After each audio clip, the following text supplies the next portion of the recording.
Sesaat lagi Anda akan menyaksikan program tayangan persembahan Ami Elizabeth dalam tema Tips Hidup Sehat dan Bahagia di Era New Normal bersama Dr. Wilma Hani Daniel, Ketua Perkumpulan Promotor dan Pendidik Kesehatan Masyarakat Indonesia di Kota Palembang. Selamat menyaksikan.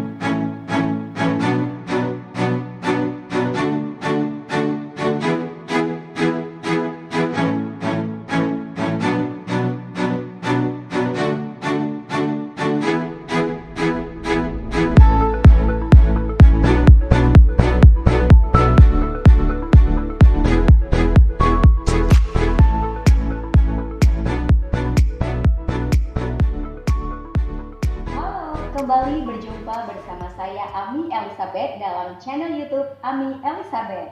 Senang sekali rasanya pada saat ini kita boleh berjumpa kembali dalam tayangan channel Ami Elizabeth, dan saya akan menyapa terlebih dahulu para sahabat setia penonton Ami Elizabeth.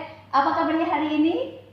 Tentunya luar biasa, dan kita berharap semuanya dalam lindungan Tuhan Yang Maha Esa. Amin. Sekali rasanya saat ini saya boleh di sini didampingi oleh seorang dokter senior, dokter yang luar biasa, multi talent kayak gitu ya. Dan kita perkenalkan Dr. Wilma Hani Daniel. Beliau adalah seorang ketua P3KMI, dokter ya. Nah, mungkin dokter boleh menyapa para sahabat dulu sekaligus memperkenalkan diri dokter sebagai ketua P3KMI itu apa seperti ini, dokter?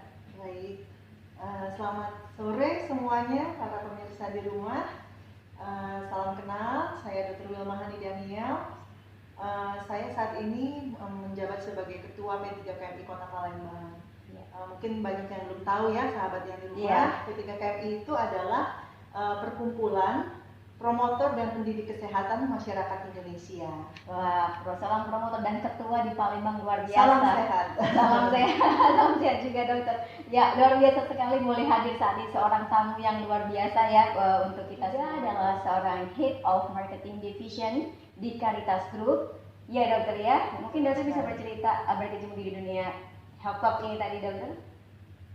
Divisi marketing di Caritas Group. Iya, sebagai Ya, jadi Head of Marketing Division itu luas sekali areanya ya. Jadi kami bukan hanya berkecimpung di bidang marketing seperti yang orang-orang pikirkan, tapi justru disinilah tempat kami untuk mengedukasi masyarakat, memberikan promosi kesehatan.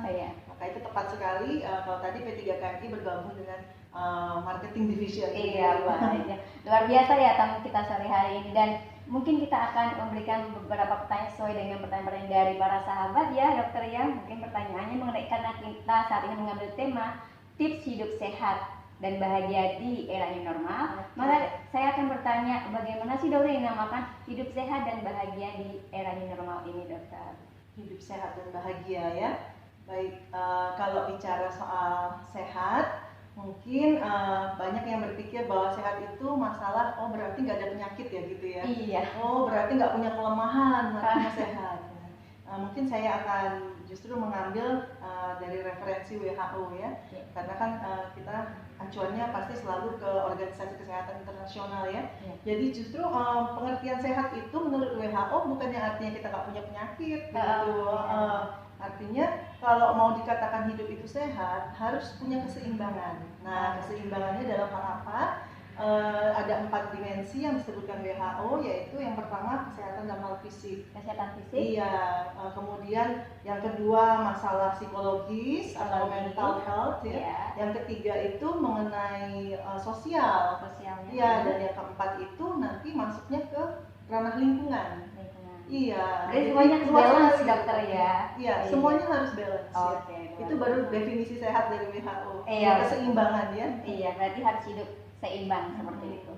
Terus yang bahagia tadi, bahagia ya? Iya. Kalau bahagia itu menurut saya relatif sekali ya.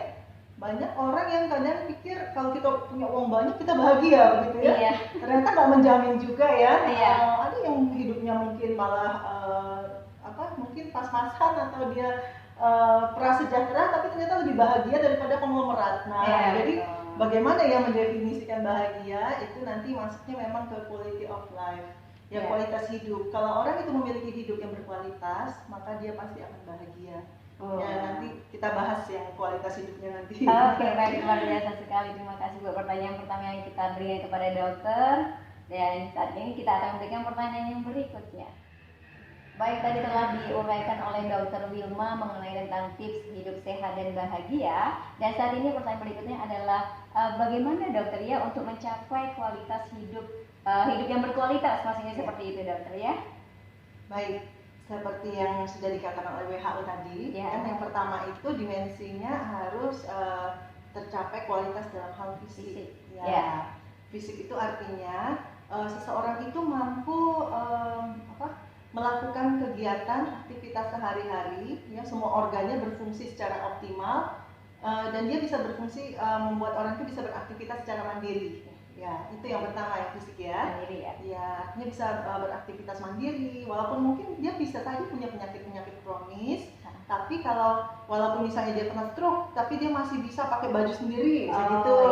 Ya. Itu termasuk berkualitas dalam hal fisik gitu, karena dia bisa mandiri, nggak membutuhkan orang lain untuk pakein dia baju, gitu kan. Nah, yang kedua tadi dalam hal kesehatan dalam hal mental ya.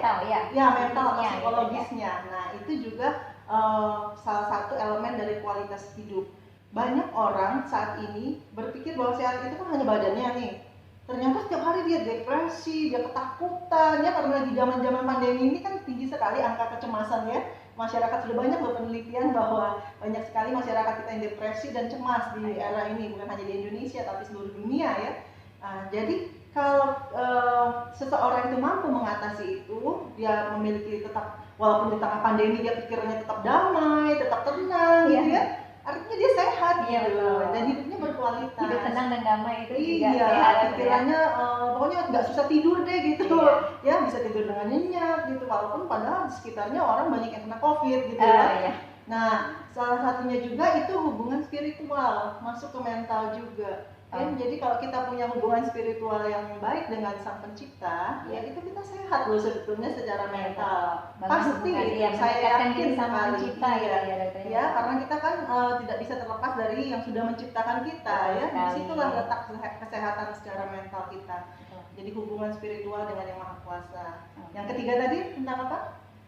Sosial. Nah, ini juga hubungan sosial. Ya, banyak yang nggak tahu bahwa ternyata kalau kita terputus dari sesama kita, artinya dalam hal kontak ya, itu kita bisa lama-lama depresi loh.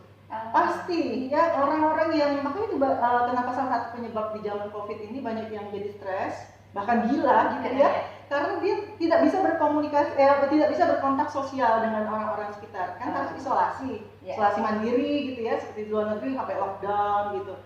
Nah, itu ternyata tingkat stresnya sangat tinggi, apalagi orang-orang yang tergolong ekstrovert ya, yang senang berkomunikasi, yang senang ketemu orang, party dan sebagainya, yang buka diri pasti gitu ya. Dia akan sangat terganggu kualitas hidupnya ya.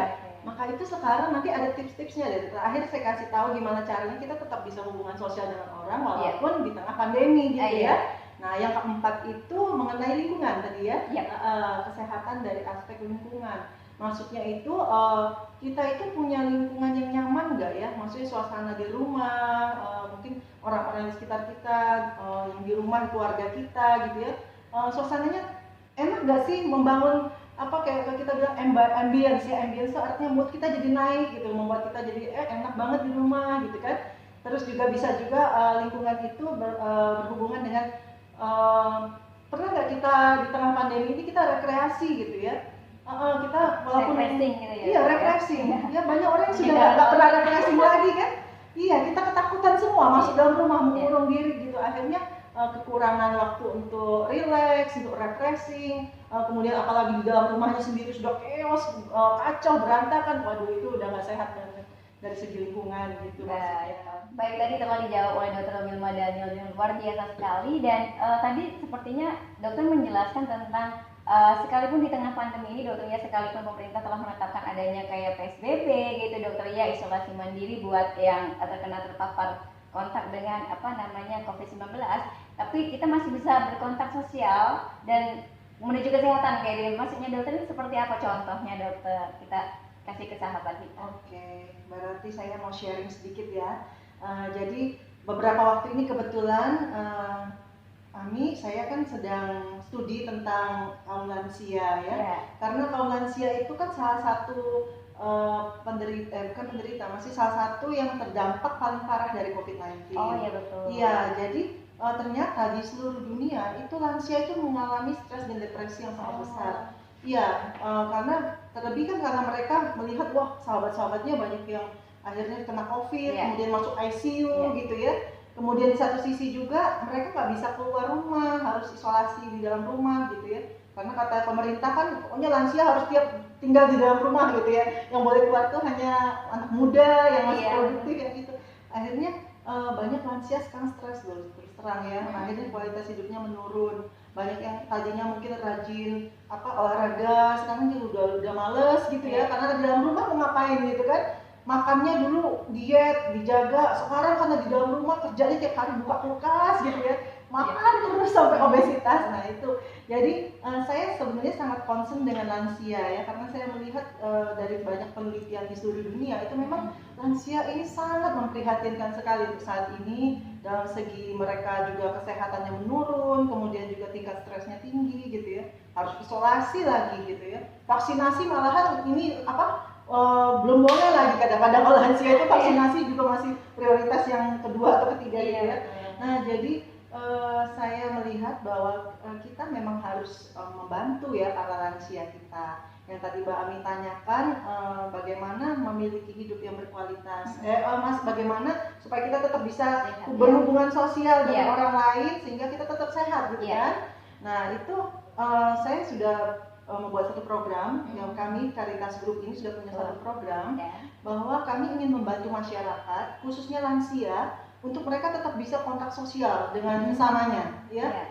Jadi kita tuh prihatin banget kan setelah melihat tadi penelitian di seluruh dunia bahwa lansia ini sangat-sangat sekarang terdampak COVID-19 bukan hanya dalam hal fisik tapi juga mental dan spiritual semuanya terganggu. Jadi sangat terketuk Caritas Group itu kepingin membantu untuk meningkatkan derajat kesehatan lansia maupun masyarakat pada umumnya.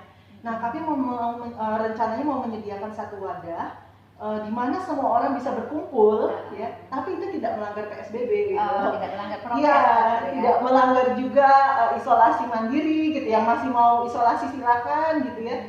Tapi kita menyediakan wadah ini supaya mereka tetap bisa kontak sosial, gitu. Nah. Apakah itu? Ya kita rencananya sebentar lagi saya mau share bahwa kita akan launching yang namanya Klub Lansia Virtual. Klub Lansia Virtual di Caritas Group, dokter ya. Oh iya, luar biasa. Ini terobosan baru ya, dokter. Luar biasa. Menurut saya mungkin belum ada yang membuat seperti ini ya. Saya kurang tahu juga, tapi kalau saya nggak salah sih rasanya saya belum pernah lihat, belum pernah baca ada rumah sakit yang mungkin mengadakan Klub Lansia Virtual.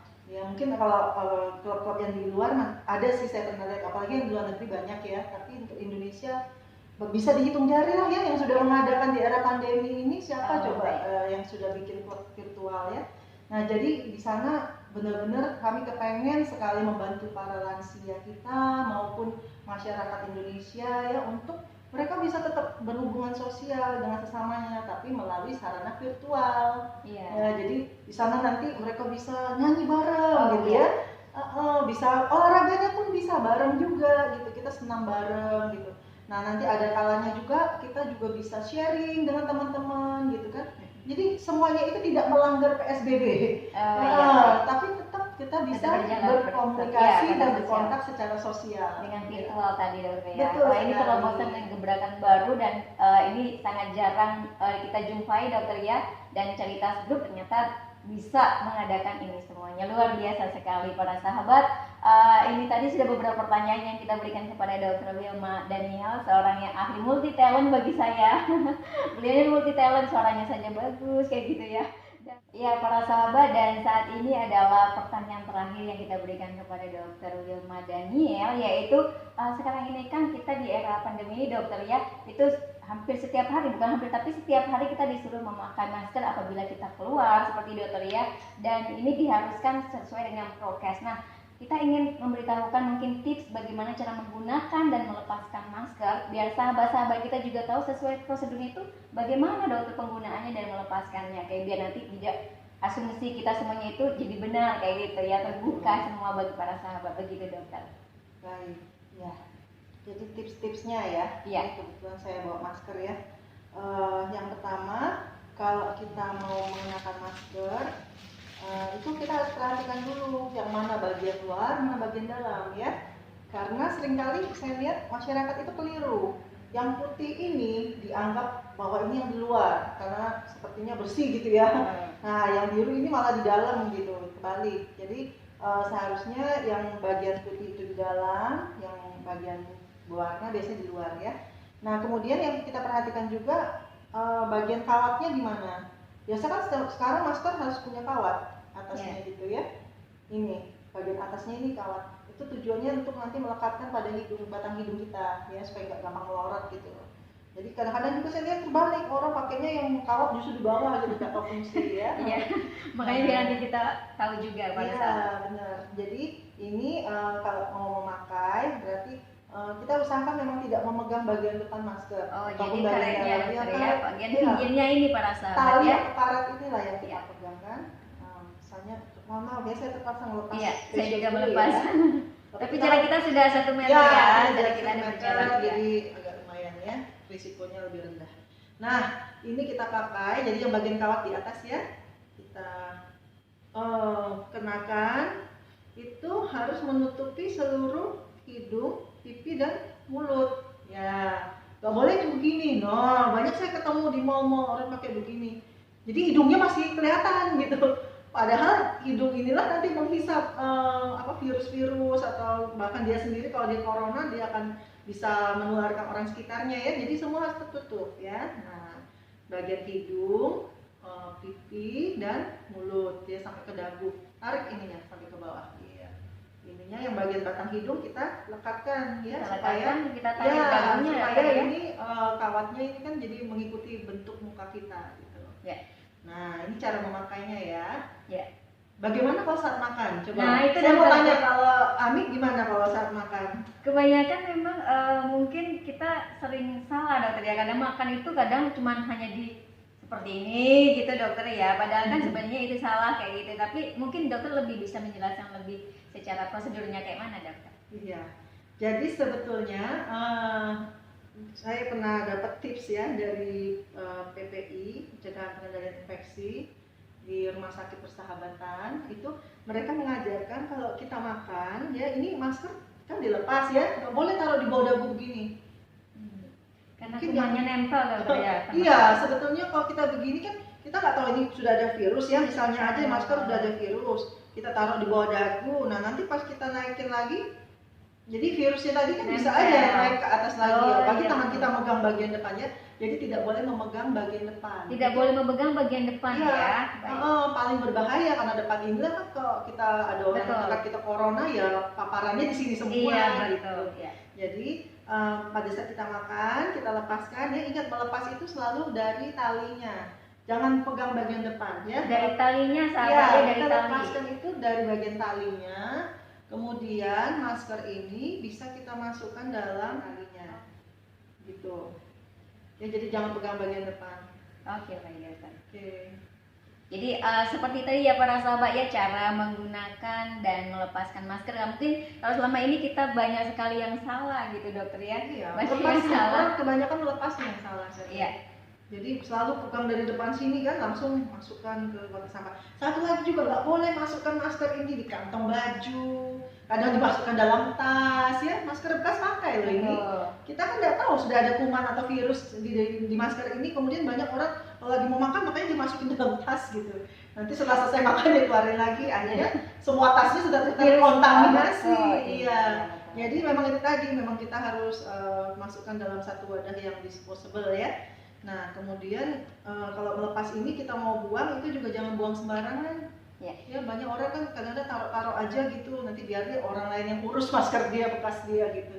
Harusnya memang kita langsung masukkan ke tempat sampah ya.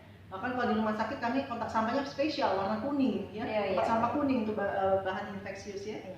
Oke. Itu tadi ya para sahabat, bagaimana cara menggunakan dan melepaskan masker sesuai dengan prosedur agar kita terbuka semua, dan sekarang kita sudah mendapatkan ilmu yang banyak sekali dengan dari Dr. Hafil Madan ya. Ya, luar biasa sekali. Saat ini kembali lagi saya akan bertanya sama dokter, mungkin karena kita sebelum closing ya para sahabat, karena kita sudah panjang lebar kita bicara dan kita sudah mendapatkan ilmu yang banyak dari Dr. Wilma Hamidaniel. Dan mungkin dokter sebelum kita closing ada yang mau sampaikan kepada para sahabat kita semuanya? Baik, saya hanya ingin menyampaikan satu untuk masyarakat Indonesia, yaitu salam sehat. Salam Ya, sehat. nanti Pak Emi ikut ya, kalau saya bilang ya. salam sehat gitu ya, salam sehat. Jadi makan sehat, Makan sehat, pikiran sehat, jalan sehat. Jalan sehat. Ya, Tiga ya, tiga, ya. ya. Saya ingat ya. Ya, makan, pikiran, jalan. Iya. Makan dulu ya sahabat ya. Makan dulu ya. Baru bergerak. Makanya satu pesan untuk masyarakat Indonesia, yaitu salam sehat. Kami tahu salam Ya, sehat itu kita ada akan tiga ya. Jadi kalau nanti saya bilang salam sehat, makan sehat, pikiran sehat, jalan sehat. Oke, kita ada itu tiga ya. Ya, baik. Ya, baik ya, siap ya. Ya, siap. Salam sehat, makan sehat, pikiran sehat, jalan sehat. Oh, luar biasa. Luar biasa. Biar kita semua semangat dan tetap Indonesia sehat. pasti bisa. Energi Indonesia pasti bisa. Baiklah para sahabat, demikianlah sajian video persembahan dari Ami Elizabeth dan saya didampingi oleh tamu yang luar biasa. Terima kasih Dr. Wilma Daniel sudah hadir dalam tayangan kita saat ini dan semoga video ini bermanfaat. Dan jangan lupa para sahabat, kalau sudah menonton video ini sampai dengan selesai, jangan lupa di apa dokter? Like dan subscribe dan juga di share karena pastinya ilmu ini sangat bermanfaat yang disampaikan oleh Dr. Wilma Daniel. Terima kasih sekali lagi buat Dr. Wilma, semoga segala sesuatunya Tuhan lindungi dan dokter sehat selalu dengan bersama keluarga dan semua usaha dokter dalam pekerjaan dokter juga sukses, amin. Dan terima kasih buat para penonton setia Ami Elizabeth yang sudah menonton sampai dengan selesai. Terus ikuti video-video Ami Elizabeth selanjutnya dan terima kasih atas semua partisipasinya. Jangan lupa 3M, tetap menggunakan masker, mencuci tangan dan tetap jaga jarak. Thanks for watching and saya Ami Elizabeth dan juga dokter Wilma Daniel. Thank you. See you. Bye bye.